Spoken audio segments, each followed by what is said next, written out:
समीक्षा बैठक जगह जगह जाकर आप लोगों के द्वारा किया जा रहा है, क्या है उद्देश्य में इसका?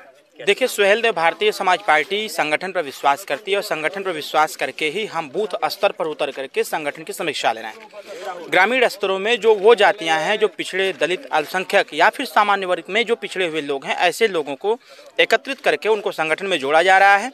जो लोग सामाजिक, शैक्षणिक, राजनीतिक और आर्थिक दृष्टिकोण से पिछड़े और पिछाड़े गए लोग हैं, ऐसे लोगों को दल के साथ जोड़ करके उनकी लड़ाई लड़ने का काम सुहेलदेव भारतीय समाज पार्टी कर रही है।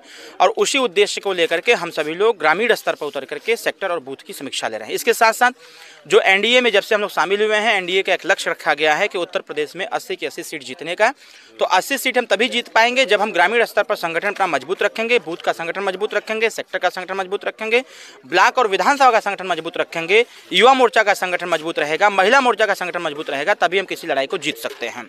उसी कड़ी में पूरे प्रदेश में हमारे पार्टी के कार्यकर्ताओं द्वारा, नेताओं द्वारा और जो हमारे पार्टी के होल टाइमर हैं उनके द्वारा, मतलब सभी पदाधिकारियों के द्वारा ग्रामीण स्तर तक उतर करके संगठन की समीक्षा हो रही है। समीक्षा के दरमियान जो कमियां पाई जा रही है उसको दूर किया जा रहा है।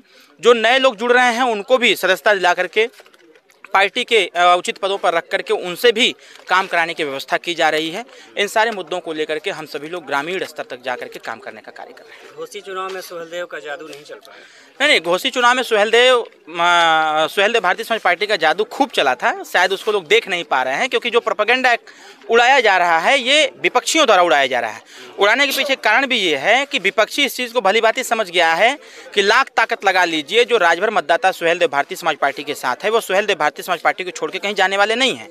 विरोधी जो अपना प्रयास कर रहा है, जो योजना बना रहा है, उसका योजना असफल साबित हो रहा है। तो वो जो असफल हो रहा है तो कहावत वो सिद्ध हो जा रही है कि खिसियानी बिल्ली खम्मा नोचे। तो विपक्षियों द्वारा मिला जुला करके यही कार्य किया जा रहा है। सुहेलदेव भारतीय समाज पार्टी जब घोसी उपचुनाव में प्रवेश की तो 328 बूथ पर वो अपना प्रभाव दिखाया, 328 बूथ पर काम किया। 328 बूथ में से 210 बूथ ऐसे बूथ थे जहां पर राजभर मतदाताओं का प्रभाव था। तो हम 210 बूथ पर 40,452 वोट अर्जित करके हमने अपने वोट को साबित किया कि हमारा वोट सुहेलदेव भारतीय समाज पार्टी का वोट भारतीय जनता पार्टी के चुनाव निशान कमल पर गया है। ये डाटा है और ECI के वेबसाइट पर उपलब्ध है, निकाल के कोई भी देख सकता है। बस विरोधियों का काम है विरोध करना। विरोधी इस चीज़ को भली भांति जान रहा है कि अब हमारा जादू नहीं चलने वाला है, अखिलेश का जादू नहीं चलने वाला है, मायावती का जादू नहीं चलने वाला है। तो वो उसी प्रकार का कृत्य कर रहा है। जब हमारे वोट को नहीं ले पा रहा है तो वो बेतुकी बयान दे रहा है और उल्टा पुल्टा अपना बोल रहा है। तो घोसी चुनाव देश का चुनाव नहीं तय कर रहा है। घोसी का चुनाव घोसी की जनता ने लड़ा था। वहाँ समाजवादी का नहीं मतलब था, वहाँ माननीय सुधाकर सिंह जी का मतलब था और दारा सिंह चौहान जी का मतलब था।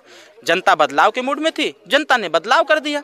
और ये बदलाव उस समय भी दिख जाता, अगर बहुजन समाज पार्टी का प्रत्याशी होता तो समाजवादी को उसकी हैसियत समझ में आ गई होती।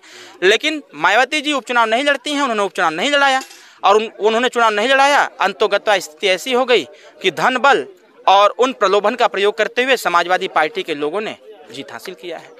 परसों अखिलेश यादव का बयान आया है कि जो लोग बीजेपी के साथ है वो अहंकारी है। सबसे बड़ा अहंकारी तो अखिलेश यादव है। अगर अहंकार में नहीं रहता तो 2022 की सरकार नहीं बन जाती। वो तो बाँह चढ़ा चढ़ा के कहते थे कि प्रचार करने की कोई आवश्यकता नहीं है। 10 हेलीकॉप्टर की हमने बात किया था, कहें कोई आवश्यकता नहीं। हमने कहा निकल करके एक यात्रा चलाई जाए, छोटा सा नज़ीर हमने पेश किया था। वो तो लड़ के झगड़ के प्रयास करके पूर्वांचल की जो यात्रा चली थी, रथ यात्रा, वो हम लोगों ने चलवाया था। उस यात्रा ने पूरे प्रदेश का माहौल ही बदल दिया। अखिलेश यादव अहंकार में हो गए कि बीजेपी एंटी बीजेपी कैंपेनिंग चल रही है, हम चुनाव जीत जाएंगे। कार्यकर्ताओं को तवज्जो नहीं दीजिए। सीट हमको एक व्यक्ति है वो घूम घूम करके चिल्ला के कह रहा है 17 सीट। अरे बेवकूफ़, उसी से पूछ लो ना जिसके पैसे के दम पर तुम घूम रहे हो। उसी से पूछ लो ना कि 17 सीट दिए थे तो 12 सीट पर कौन लड़ा था चुनाव। वो तो डीड तय हुआ था अखिलेश यादव जी से। वो तो कागज आज भी मैं रखा हुआ है जिसपे अखिलेश यादव ने साइन कर रखा है। 17 सीट में से 12 प्रत्याशी तो उन्हीं के थे। हमारे बगल में रामदहीन पासवान जी बैठे हुए हैं। सलेमपुर से हमारा प्रत्याशी ये था। सलेमपुर से रामदहीन पासवान जी को प्रत्याशी घोषित कर दिया गया था। नामांकन भी हमने करा दिया था, AB फॉर्म भी पहुंचा दिया था।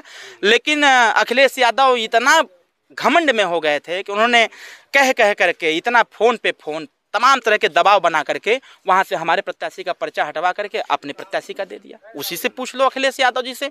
बगल की सीट संत कबीर नगर की है, वहां हमारा प्रत्याशी, वहां एक महिला चुनाव लड़ने के तैयार थी, उस महिला को हमने एबी फॉर्म भिजवा दिया, सारी व्यवस्था करा दिया, प्रचार चालू हो गया, मैं संगठन की बैठक ले लिया, वहाँ पर भी हमारे प्रत्याशी बदल दिए गए।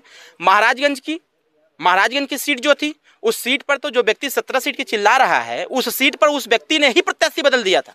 वहाँ तो हम अपने प्रत्याशी जो हमारे रामकोला के विधायक थे रामानंद बौद्ध जी, हम उनको महाराजगंज लड़ाना चाहते थे, हमारे पार्टी विधायक थे, लेकिन वहाँ पर एकदम एड़ी चोटी लगा दिया उस व्यक्ति ने जो 17 सीट की बात कर रहा है कि नहीं वहाँ पर गीता रत्ना पासवान को चुनाव लड़ाइए। हमने कहा कि भाई जब ऑलरेडी मैं एक पासवान को लड़ा रहा हूँ सलेमपुर से, तो दूसरे पासवान को वहाँ नहीं लड़ा पाऊंगा, वहाँ हम कुशीनगर से सेट कर देंगे। रामकोला की सीट हमारी थी, रामकोला सीट पर हमारा विधायक चुनाव लड़ता या हमारे पार्टी का नेता चुनाव लड़ता, लेकिन गोरखपुर से अखिलेश यादव जी एक प्रमुख को ले जाकर के वहाँ रामकोला लड़ा दिए चुनाव। तो ये जो अंदर की बातें अरविंद राजभर को पता है, मेरे पास तो उसका प्रत्यक्ष प्रमाण है, मेरे मोबाइल में पड़ा हुआ है। तो क्या है, अखिलेश यादव जी का यही घमंड। अखिलेश यादव जी भस्मासुर की भूमिका में आ गए थे। वो हमारे जब ये मऊ की हल्दरपुर की रैली हुई थी, इस रैली से अखिलेश यादव जी को ये विश्वास हो गया था कि अगर ये दल इसी प्रकार से आगे बढ़ता रहा, अगर हमारे गठबंधन में इनको 17 सीटें मिली, अगर ये 17 अपने पदाधिकारियों को जितवाने में सफल हो गए, तो फिर पूर्वांचल से, उत्तर प्रदेश के पूर्वांचल से समाजवादी पार्टी को समाप्त कर देंगे।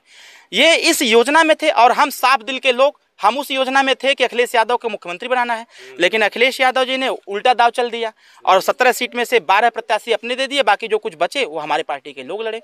तो ओवरऑल अखिलेश यादव जी का ही घमंड उनकी सरकार नहीं बनने दिया। अभी सुबह देख रहा था न्यूज़ में, अभी परसों उन्होंने एक बयान दिया कि नहीं हम सीटों की बात नहीं कर रहे हैं, और आज चैनल पे चल रहा है कि अखिलेश यादव कह रहे हैं कि उत्तर प्रदेश में 62 सीट पर समाजवादी पार्टी चुनाव लड़ेगी, बाकी जो 18 सीटें बच रही हैं उन सीटों को हम उन